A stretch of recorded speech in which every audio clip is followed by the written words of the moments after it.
कभी सोचा है एक ऐसे रेगिस्तान के बारे में जहां जहां तक देखो बस हवाई जहाज ही जहाज हैं? मतलब कोई 4000 से भी ज्यादा। ये कोई फिल्म का सीन नहीं है, ये असलियत है। अमेरिका के एरिजोना में दुनिया का सबसे बड़ा प्लेन बोनयार्ड। ये तस्वीर देखकर तो मतलब दिमाग घूम जाता है।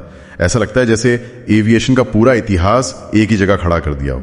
द्वितीय विश्व युद्ध के बॉम्बर से लेकर आज के मॉडर्न फाइटर जेट्स तक सब कुछ। और यही बात इसे इतना खास बना दिया है ना।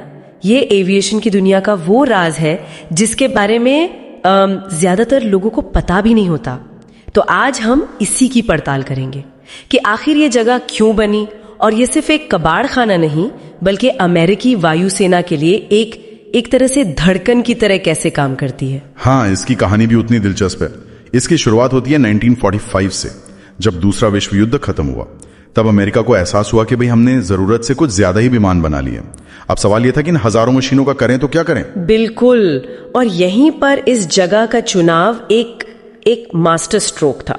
इसे ऐसी किसी खाली रेगिस्तान में नहीं बना दिया गया। इसके पीछे बहुत गहरी सोच थी। सबसे पहली और मतलब सबसे बड़ी वजह थी वहां का सूखा मौसम। अच्छा। उस रेगिस्तानी इलाके में बारिश ना के बराबर होती है। वाह, मतलब प्रकृति ने ही सबसे बड़ा और सबसे सस्ता हैंगर बना दिया। नमी नहीं तो जंग लगने का डर भी नहीं। एकदम सही। और दूसरी वजह है वहां की मिट्टी। वो कोई नरम रेत नहीं बल्कि कंक्रीट की तरह सख्त है। तो ये जो भारी भरकम विमान है उनका वजन वो जमीन आराम से सह लेती है, उन्हें धंसने से रोकती है। समझ गया, मतलब हर चीज बहुत सोच समझ कर की गई थी। पर ये तो ही 70-80 साल पुरानी बात। आज क्या होता है जब कोई मॉडर्न फाइटर जेट रिटायर होकर वहां पहुंचता है तो प्रक्रिया क्या अब भी वही है? आज ये जगह पहले से कहीं ज्यादा जरूरी हो गई है। जब कोई रिटायर विमान यहां आता है तो उसके साथ दो चीजें हो सकती हैं। पहली और सबसे आम है कैनिबलाइजेशन। कैनिबलाइजेशन, ये तो बड़ा अजीब शब्द है।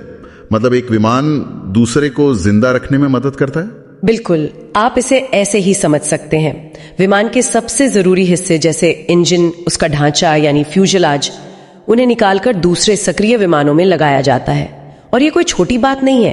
कुछ पुराने विमानों जैसे B-52 बॉम्बर के लिए तो ये बोनियाड ही नए पुर्जों का अकेला सोर्स है। कमाल है। एक तरह से कहें तो ये अमेरिकी वायुसेना की ऑर्गन डोनर रजिस्ट्री है। वाह, मतलब कई पुराने विमान आज भी उड़ रहे हैं तो सिर्फ इसी जगह की वजह से। और दूसरा रास्ता क्या है उन विमानों के लिए? दूसरा रास्ता उनके लिए है जो अभी भी अच्छी हालत में है। उन्हें भविष्य के लिए बहुत संभाल कर रख लिया जाता है। उनके इंजन और खिड़कियों को खास टेप से सील करते हैं ताकि धूल या जानवर अंदर ना जा सकें। उन्हें इस तरह तैयार किया जाता है कि अगर जरूरत पड़े तो कुछ ही हफ्तों में वो वापस उड़ान भर सकें। तो संक्षेप में ये जगह एक ही साथ एक कब्रिस्तान भी है, एक पुर्जों की दुकान भी, और भविष्य के लिए एक रणनीतिक खजाना भी। इन शानदार मशीनों का ये वाकई एक अनोखा जीवन चक्र है। बिल्कुल सही कहा। ये सिर्फ पुराने विमानों का ढेर नहीं है, ये तो एक जीती जागती मिसाल है कि कैसे आप अपने संसाधनों का सही इस्तेमाल कर सकते हैं। और ये आज हमारे लिए एक बड़ा सवाल भी खड़ा करता है ना, कि भविष्य के बोनियार्ड्स कैसे दिखेंगे जब तकनीक जेट से आगे बढ़कर ड्रोन या फिर अंतरिक्ष यान तक पहुंचेगी। तो हम कल की इन मशीनों का संरक्षण कैसे करेंगे?